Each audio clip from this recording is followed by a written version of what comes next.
মুআয ইবনে জাবাল রাদিয়াল্লাহু তাআলা আনহুকে আল্লাহ রাসূল সাল্লাল্লাহু আলাইহি ওয়াসাল্লাম তিনি ইয়ামানের গভর্নর করে পাঠিয়েছেন। তো পাঠানোর আগে he was explaining a teaching guideline to his fellow সাহাবা। ওনাকে শিখাইতেছেন তুমি যে যাবা মুআল্লিম হিসেবে, গভর্নর হিসেবে কিভাবে দাওয়াতটা দিবে আগে শোনো। তিনি মুআয ইবনে জাবালকে বললেন, ইন্নাকা তা'তি কওমান মিন আহলিল কিতাব।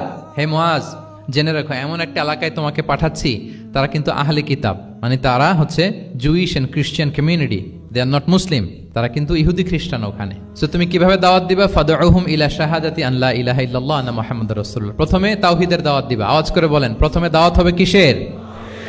তাওহীদের। ফা ইনহুম আতাউ লিযালিক, বাক্যটা খেয়াল করেন, যখন তারা এটা মেনে নিবে, এটাতে অভ্যস্ত, তারপর তুমি দাওয়াত দিবা যে আল্লাহ প্রতিদিন 5 ওয়াক্ত সালাত ফরজ করেছেন। কয় ওয়াক্ত?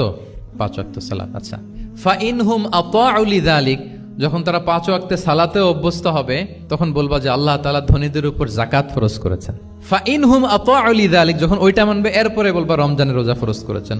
সুবহানাল্লাহ, সুবহানাল্লাহ, আল্লাহু আকবার। তাহলে ধাপে ধাপে দেখেন, এই যে টিচিং গাইডলাইন তিনি দিচ্ছেন ওনার ফেলো সাহাবাকে, ফেলো কম্প্যানিয়নকে, যে তুমি ইয়ামানে যে একবারে সব বিধান তুমি যা জানো, মনে করো না যে সবাই ওইটা মানবে। তারা জুইশ, তারা ক্রিশ্চিয়ান, একটু একটু করে তাদেরকে দাওয়াত দিতে হবে। তাহলে গ্রাজুয়ালিটি, পাঠদান পদ্ধতির একটা অন্যতম বিষয় হচ্ছে কি গ্রাজুয়ালিটি, মানে ধাপে ধাপে ধীরে ধীরে অল্প অল্প করে বোঝানো।